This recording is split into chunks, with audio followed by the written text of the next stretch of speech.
Si je me tais, où j'apprendrai à écouter la voix du bon berger.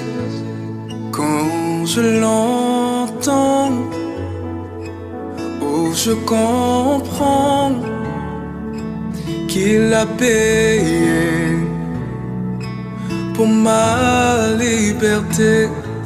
Si je me tais, où j'apprendrai à... De Dieu, je vous salue dans le nom de notre Seigneur Jésus-Christ. Bienvenue dans la maison de notre Père. Si nous sommes là aujourd'hui, ce n'est pas en vain. C'est parce que le Seigneur l'a permis, afin que nous puissions partager un moment dans sa présence, afin que nous puissions partager sa parole, car sa parole ne passera jamais. Mais tout ce que nous vivons dans ce monde passera. Donc, bien-aimés, aujourd'hui, nous allons reprendre un thème que le serviteur Claude a commencé le dimanche dernier. Ce n'est plus moi qui vis, c'est Christ qui vit en moi. Ce texte est tiré du verset Galates 2 au verset 20. Le verset dit, je vais lire un peu, « J'ai été crucifié avec Christ, et si je vis, ce n'est plus moi qui vis, c'est Christ qui vit en moi. »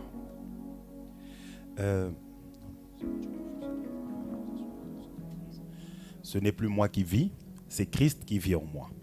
Et ces paroles, ce sont les paroles donc de l'apôtre Paul. L'apôtre Paul, qui, nous le savons, a eu pour lourde tâche d'aller apporter l'évangile de Jésus-Christ auprès de tous ceux qui n'étaient pas juifs. Donc, le boulot qu'il avait était vraiment immense. Et à qui est-ce qu'il s'adresse? Là, il s'adresse au peuple de Galate, ceux qui, après son passage, avaient accepté l'évangile de Jésus-Christ. Et donc, comme Paul avait une lourde mission, il ne pouvait pas rester très longtemps à un même endroit. Et lorsqu'il est parti, il a appris que les personnes qui s'étaient converties à l'évangile de Jésus-Christ étaient en train de subir des persécutions. Des persécutions sur leur acceptation d'évangile. On disait d'eux qu'ils n'étaient pas des vrais chrétiens parce qu'ils n'avaient pas respecté les rites, les rituels de la religion juive, à savoir la circoncision. Et quand Paul a appris ça, il n'a pas pris ça d'une mauvaise manière, mais il s'est dit que c'était son enseignement qui était remis en cause, mais également sa foi, parce que lui, il est venu à Christ, c'est par la grâce. Et c'est ce que Paul est en train de montrer quand il va évangéliser. Il montre que Dieu, c'est un Dieu de grâce, que la religion, oui, on peut être circoncis, oui, on peut, mais ce n'est pas ça qui fait de nous un vrai chrétien. Et c'est ce message-là que Paul voulait faire passer pour pouvoir fortifier les chrétiens de Galate en leur disant: ne prenez pas compte de ce qui est dit sur vous. Vous êtes les enfants de Dieu, vous avez accepté Christ comme Seigneur et Sauveur, et aujourd'hui, vous devez marcher simplement selon sa parole et faire abstraction de tout ce qui est dit sur vous. Amen. Et par rapport à ça, sur ce thème, j'ai pris 3 points. Donc, sur ce verset, j'ai sorti, on va parler de 3 points que j'ai pris. Le premier point, ce sera l'appartenance à Christ. Le deuxième point, ce sera la mort de l'ancienne nature. Et le dernier point, ce sera la naissance de la nouvelle nature. Et on va essayer de parler de Paul. Paul, donc si on prend par exemple l'appartenance à Christ. L'appartenance à Christ, on va déjà voir qui était Paul. Pourquoi Paul a dit ça dans le Galates 2:20. Paul, c'était une personne qui connaissait la loi. Il connaissait bien la loi et il la faisait respecter. Et lorsque les disciples de Jésus-Christ sont venus avec l'évangile de Christ, Paul ne l'a pas bien pris. il s'est dit qu'on voulait bafouer la loi avec cet évangile de Jésus-Christ. Ce qu'il a fait, c'est qu'il a commencé à persécuter les chrétiens. Il est allé même jusqu'à en tuer un en la personne d'Étienne. Donc, il faisait même mourir les chrétiens parce qu'ils avaient choisi de parler de la parole de Christ. Et il allait jusqu'à aller voir les sacrificateurs pour qu'ils lui donnent, disons, la mission de leur ramener, lier toute personne qui parlera de l'évangile de Christ. Donc, les chrétiens ayant appris ça, ils avaient extrêmement peur de Paul. Et comme le serviteur l'expliquait, que sur le chemin de Damas, Paul a eu à faire la connaissance de Christ. Il a eu à faire la connaissance de Christ parce que Christ lui a parlé, il a vu des lumières qui venaient sur lui, des lumières éblouissantes, et il a entendu la voix du Seigneur lui parler. Le Seigneur lui a demandé, pourquoi est-ce que tu me persécutes? Pourquoi? Après, on sait quelle est la suite. Paul a accepté le Seigneur. Il a accepté de prêcher cet même évangile-là qu'il combattait auparavant.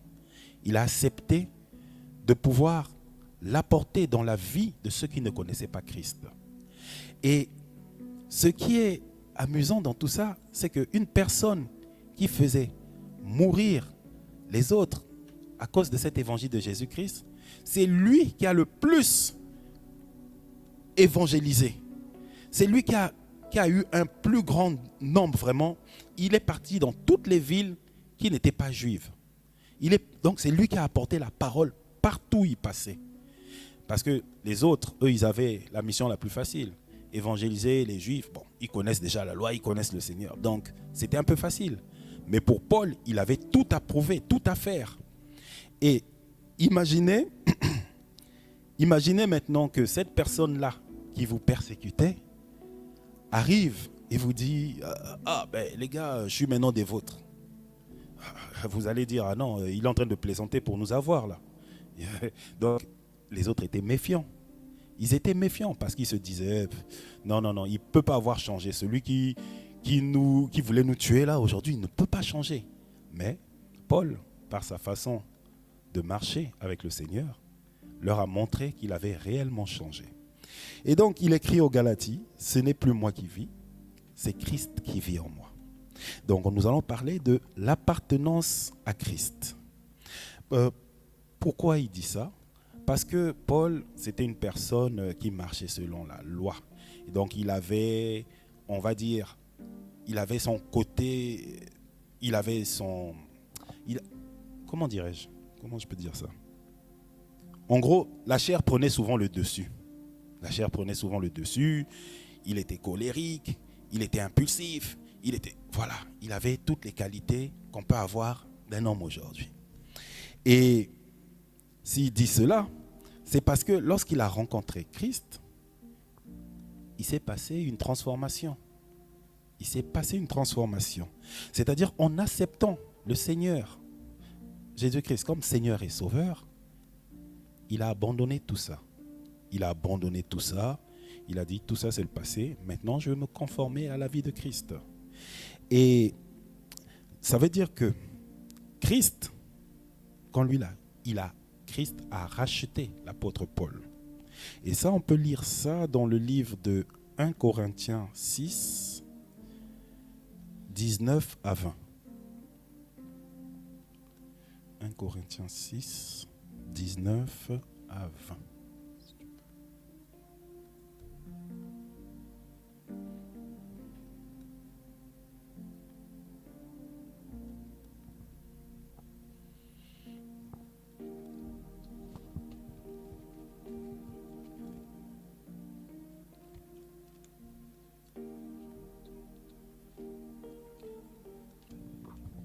Je lis au nom du Seigneur. Ne savez-vous pas que votre corps est le temple du Saint-Esprit qui est en vous, que vous avez reçu de Dieu et que vous ne vous appartenez point à vous-même. Donc, que vous ne vous appartenez point à vous-même. C'est-à-dire que quand on accepte Christ comme Seigneur et Sauveur, on n'est plus libre de de nos humeurs, de ce que nous voulons faire. On n'est plus libre. On doit se référer à sa parole. On doit se référer. Donc on dit au verset 20, « Car vous avez été rachetés à un grand prix.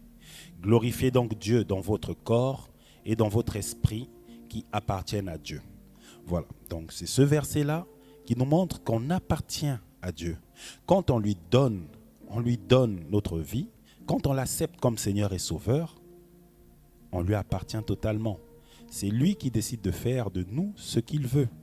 On ne peut plus dire, oui, je vais faire ci, je vais faire ça. Non, on doit dire, Seigneur, que veux-tu que je fasse? Parce que maintenant, on lui appartient. Et on peut aussi prendre, par exemple, le verset Ésaïe 43, 1, s'il vous plaît.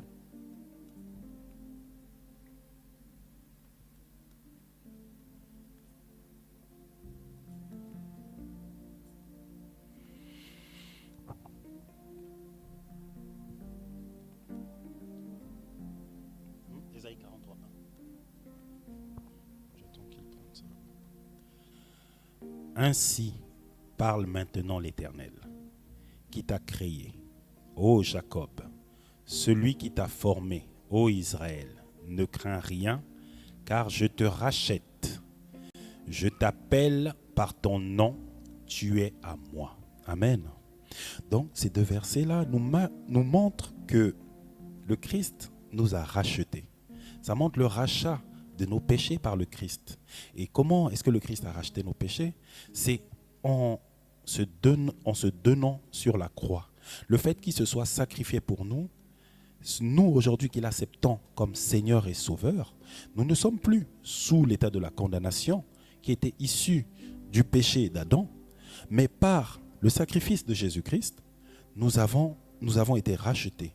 Donc c'est-à-dire que nous passons de l'état de la condamnation à un état de grâce. Amen. Voilà, donc ça c'était pour énoncer le rachat.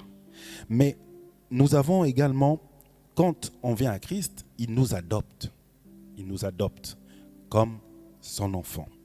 Et dans le cadre de l'adoption de Christ, du fait que Christ nous a adoptés, on peut voir ça dans le verset Jean 1, 12.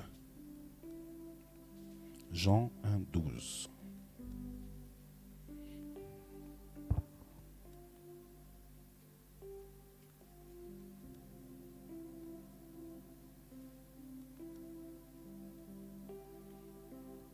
Jean 1, 12. Mais à tous ceux qui l'ont reçu, à ceux qui croient en son nom, elle a donné le pouvoir de devenir enfants de Dieu. Amen. Oui, donc le fait que nous avons accepté Christ comme Seigneur et Sauveur, le fait que nous croyons en lui, oui, il a fait de nous ses enfants. Et un père, il veille toujours au bien-être de ses enfants. Il n'abandonne pas ses enfants, il ne les rejette pas. Même quand ils sont quelquefois insupportables, non. Il garde toujours ce côté de père. Il nous garde toujours à ses côtés parce qu'il sait qu'un enfant ne peut pas être parfait. Non. L'enfant aura toujours des qualités et des défauts. Et lui, en tant que père, il nous prend avec nos qualités et nos défauts. Mais il faut simplement que nous lui fassions confiance, que nous puissions savoir que, voilà, c'est pas facile la vie en Christ. Il arrivera des moments où on va tomber, mais le plus important, c'est de se relever et de toujours avoir le regard tourné vers lui. Parce que la Bible déclare que 7 fois le juste tombera, autant de fois il se relèvera. Si on tombe, le plus important, c'est de se relever et de ne pas rester couché. Amen. Et nous pouvons aussi lire le verset 1 Jean 3, 1. Si c'est pas ça qu'on a. Non. Ouais, c'est ça. 1 Jean 3, 1, s'il vous plaît.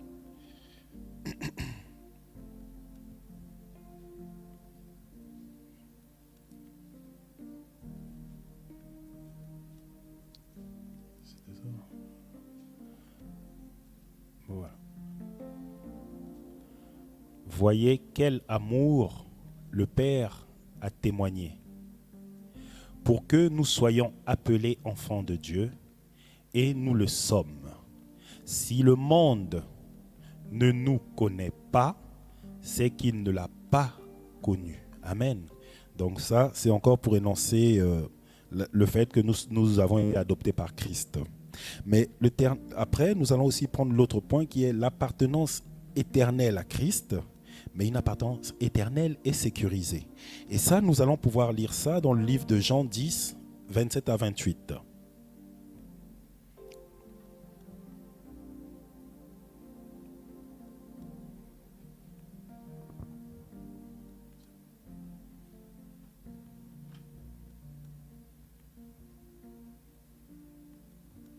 Jean 10, 27, 28, s'il te plaît.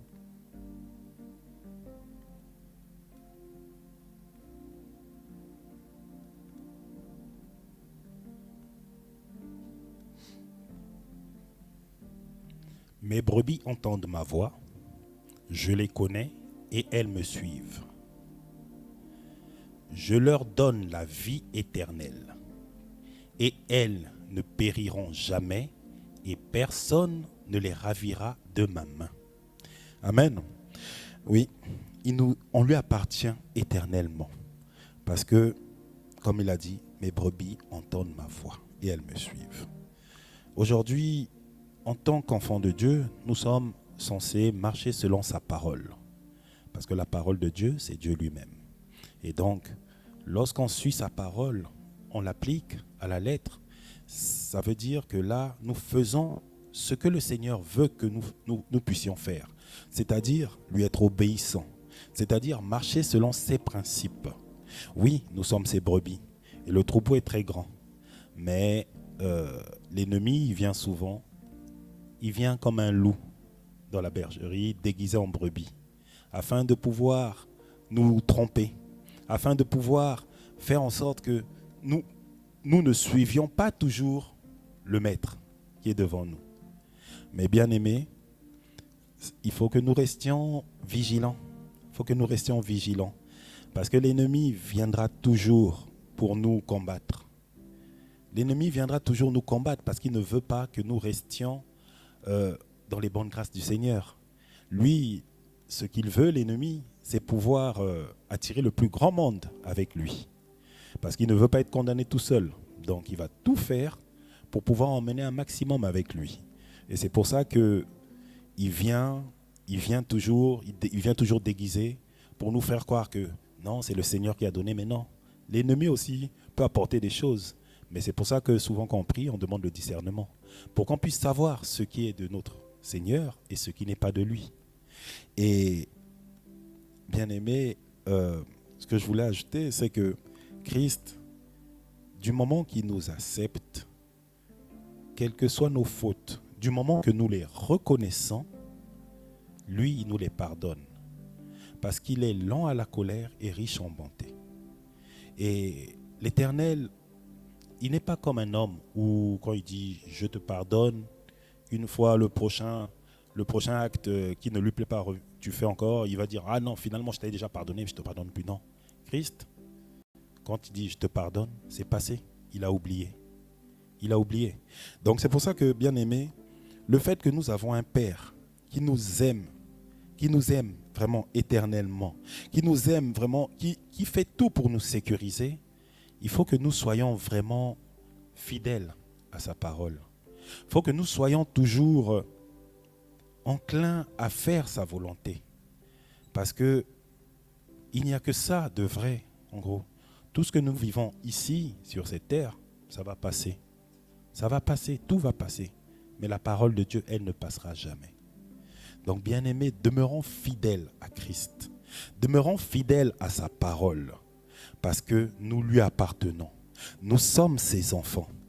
Et il ne faut pas que nous l'oublions. Parce que ce Père-là que nous adorons, qui est dans les cieux, c'est celui qui nous donnera la victoire sur l'ennemi. Si et seulement si nous marchons selon sa parole. Si et seulement si nous appliquons ces commandements dans nos vies. Oui, bien-aimé, il est venu, il nous a dit, aime ton prochain comme toi-même. Il nous a prêché l'humilité, le pardon. Oui, il nous a prêché tout ça. Mais notre côté charnel fait souvent que on n'arrive pas à appliquer ça vraiment comme le Seigneur le voudrait. Et c'est pour ça souvent qu'on se met en porte-à-faux. Mais une fois que nous reconnaissons nos fautes et que nous demandons pardon au Seigneur, c'est un Père. Il nous aime et il nous pardonnera. Amen.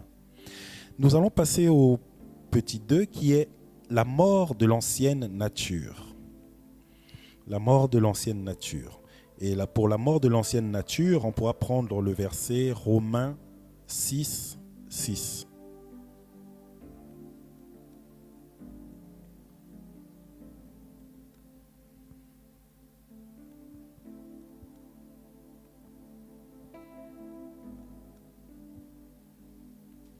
Romains 6, 6.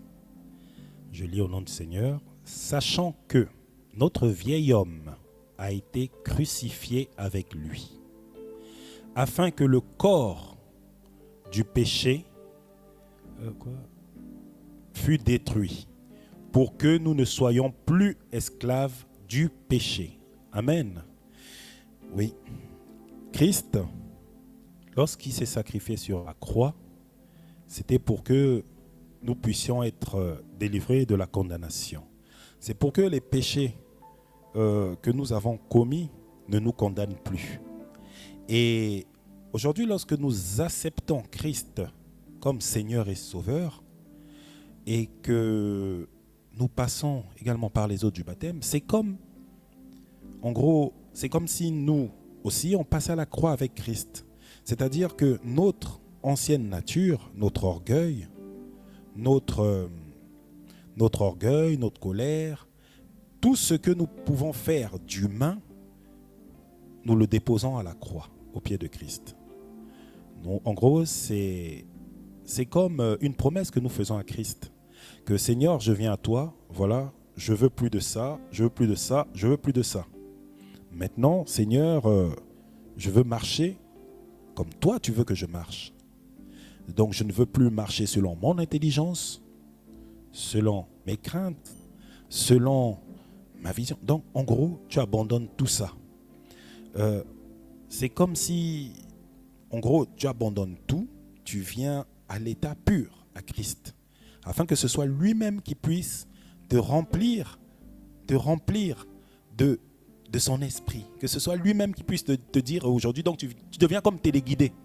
Voilà, c'est Christ maintenant qui pilote. L'ancienne nature est finie. Maintenant, tu marches selon ce que Christ veut que tu fasses. Et c'est ce que l'apôtre Paul a fait. Parce que dès qu'il a accepté Christ, il a reçu le baptême des mains de Ananias.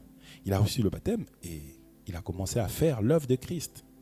Et même si lui aussi, il avait commencé à avoir des persécutions, il s'en foutait.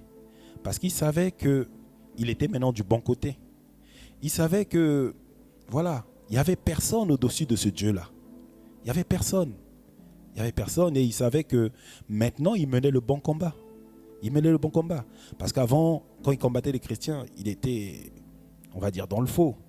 Il combattait le Dieu pour lequel il était censé servir. Et lorsqu'il a découvert son erreur et qu'il est revenu à Christ, il a combattu le bon combat et il a fait du bon boulot. Parce qu'aujourd'hui, si nous avons la Bible aujourd'hui, c'est grâce à l'apôtre Paul. C'est lui qui a pu évangéliser partout où ce n'était pas le peuple juif. Donc il a vraiment travaillé plus que les autres. Et ça, au moins, on peut l'en remercier. Parce que s'il n'avait pas été là, je ne sais pas si on aurait eu, mais bon, Dieu aurait trouvé un autre moyen. Voilà.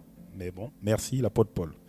Et c'est ça. Donc l'ancienne nature, c'est que ce que nous sommes charnellement, ce sont nos pensées, ce sont nos rancœurs, nos colères, nos désirs, voilà. Tout ce qui nous empêche de pouvoir faire pleinement la mission du Seigneur. Tout ce qui nous empêche vraiment de faire, de faire cette connexion avec le Seigneur. Donc c'est ça. Parfois ça peut être, comme le disait le serviteur Claude, ça peut être une série télé, ça peut être la PlayStation pour l'autre, ça peut être je sais pas, des séries novelas, voilà. Tout ce qui retient notre attention plus que le Seigneur, ça c'est bon. Ça, nous devons essayer de bannir ça. On doit essayer de bannir ça et faire en sorte que le Seigneur devienne notre priorité.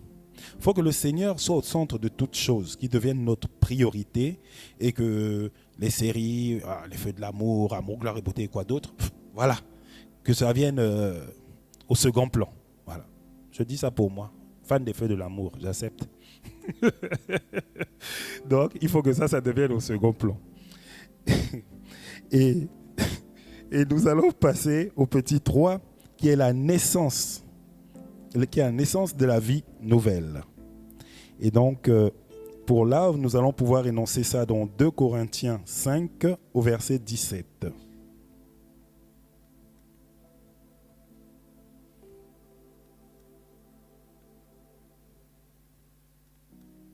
2 Corinthiens 5, 17.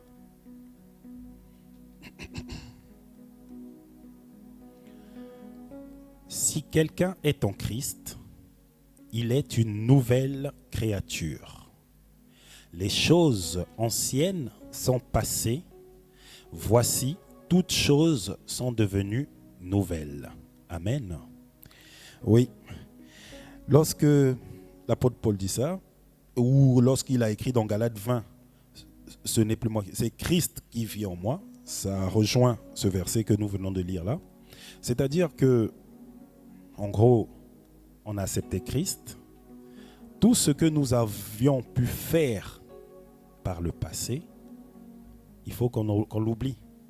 Ça s'est passé, on est arrivé, Christ nous a acceptés, il nous a pris sous son aile, il nous a lavés, donc on est maintenant propre.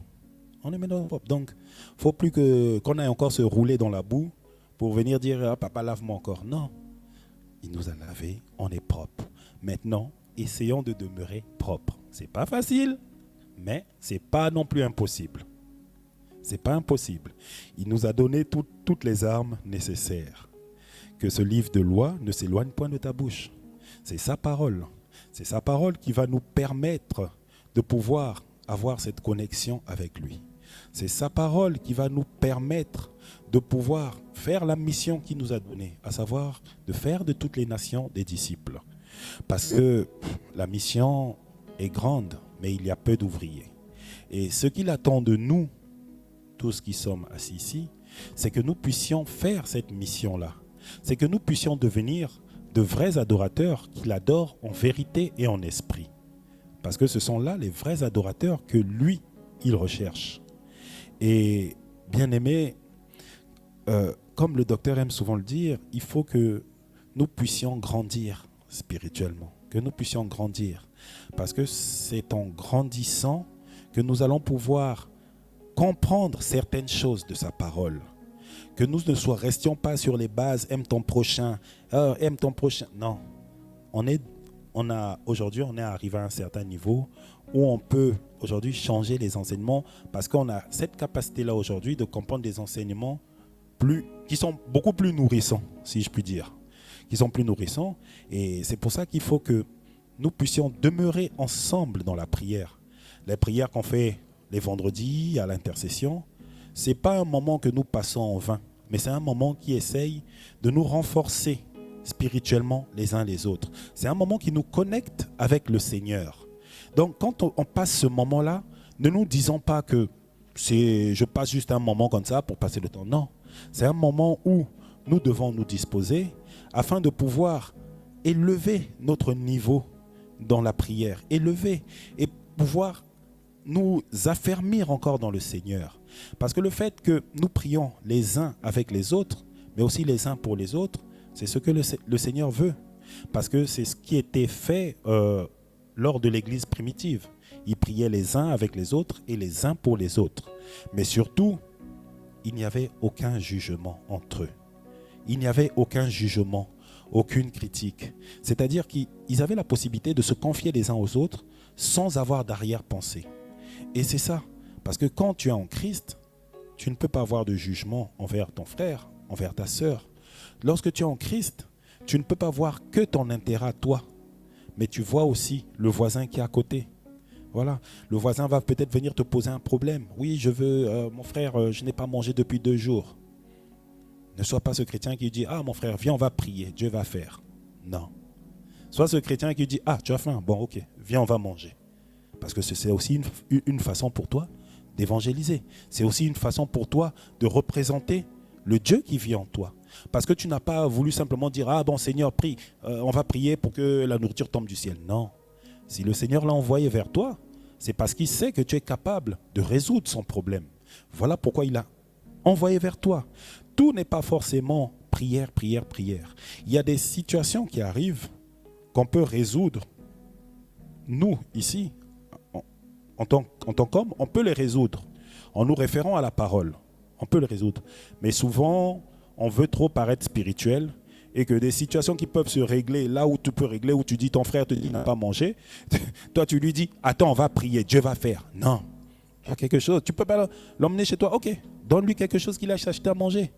Il va se souvenir, il va dire ah oui, donc c'est vrai que mon frère là, il a vraiment l'amour de Dieu dans son cœur, parce que j'ai demandé à 2-3 personnes, personne ne l'a fait, mais il est le seul.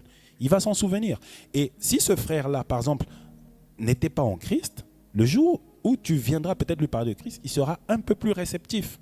Parce qu'il va dire, ah ouais, bon, j'étais dans le besoin, il ne m'a pas envoyé bouler. Non, il a été compréhensif, il m'est venu en aide. Ah bon, ben, je vais essayer d'écouter ce qu'il a à me dire. Et ça ouvre une porte pour que nous puissions aussi évangéliser ceux qui ne connaissent pas Christ. Amen. Oui, bien-aimé. Donc Christ, Paul, quand il dit ça, c'est juste pour nous faire comprendre une chose. C'est qu'aujourd'hui, on accepte le Seigneur, Jésus-Christ dans nos vies, comme sauveur. Oui, mais souvent, on aime comment je peux dire? On aime se fier à tout ce qui a déjà été fait. On aime être... le docteur utilise souvent une phrase que même j'ai oubliée, mais bon. Mais en gros, ce que je veux dire, c'est simplement que quand on accepte Christ, il ne faut pas qu'on reste dans la doctrine, dans les rituels. Oui, non, les Juifs faisaient la circoncision, nous aussi on va faire ça. Les Juifs faisaient... Non. Aujourd'hui, Christ, le fait qu'il se soit sacrifié, on est passé dans un état de grâce. Donc, on est, selon moi, on n'est plus obligé de se conformer vraiment à la religion juive. Aujourd'hui, tu acceptes le Seigneur comme Christ et Sauveur. Tu appliques sa parole dans ta vie. Et non seulement ça, mais tu gardes aussi ses commandements dans ton cœur.